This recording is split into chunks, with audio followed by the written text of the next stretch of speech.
Hey guys, ఇవాళ నేను మా మమ్మీ మా తమ్ముడు అయితే నిమికల్లో ఉన్న దండ్రుడ్ మైసమ్మ టెంపుల్కి అయితే వెళ్తున్నాము. ఇదైతే సూర్యాపేట డిస్టిక్ వాళ్ళకు చాలా బాగా తెలుస్తుంది. ఎందుకంటే సూర్యాపేట డిస్టిక్లోనే ఈ టెంపుల్ అనేది ఉంటుంది కాబట్టి. టెంపుల్ అయితే చాలా పవర్ఫుల్. నేనైతే నా చిన్నప్పటి నుంచి వస్తున్నా. మా మమ్మీకి అయితే చాలా నమ్మకం. అమ్మవారు అయితే అప్పుడు చిన్నగా ఉండేది టెంపుల్, ఇప్పుడు కన్స్ట్రక్షన్ చేసి చాలా పెద్దగా చేశారు టెంపుల్. అమ్మవారిని చూడనికైతే అసలు రెండు కళ్ళు సరిపోలేదు. ఇక్కడ గోల్డెన్ అమ్మవారిని పెట్టారు, అందుకే అది లాక్ చేసేసారు.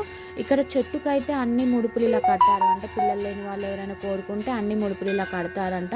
ఆ చెట్టుని కొంచెం కూడా కొట్టకుండా ఆ చెట్టు చుట్టూ నుంచే కన్స్ట్రక్షన్ చేశారు. తెలుసు ఎంత బాగా అనిపించిందో అదైతే. ఇక్కడ అసలు ఇక్కడ మనకి ఇక్కడ కోళ్ళను కోస్తాము. ఇక్కడ పోతరాజు ఉన్నారు. కోళ్ళను మేకలను మనం మొక్కుకున్న మొక్కులన్నీ ఇక్కడ తీస్తారు అన్నట్టు. నేనైతే మంచిగా కోడి పుంజునైతే కోసాను. మా తమ్ముడు కోస్తున్నారు, నేనైతే పట్టుకున్నాను. అలా మంచిగా ప్రశాంతంగా దర్శనం చేసుకొని పీస్ఫుల్గా అయితే వచ్చేసాను. ఈ వీడియో మీకు నచ్చినట్లయితే please do subscribe my channel.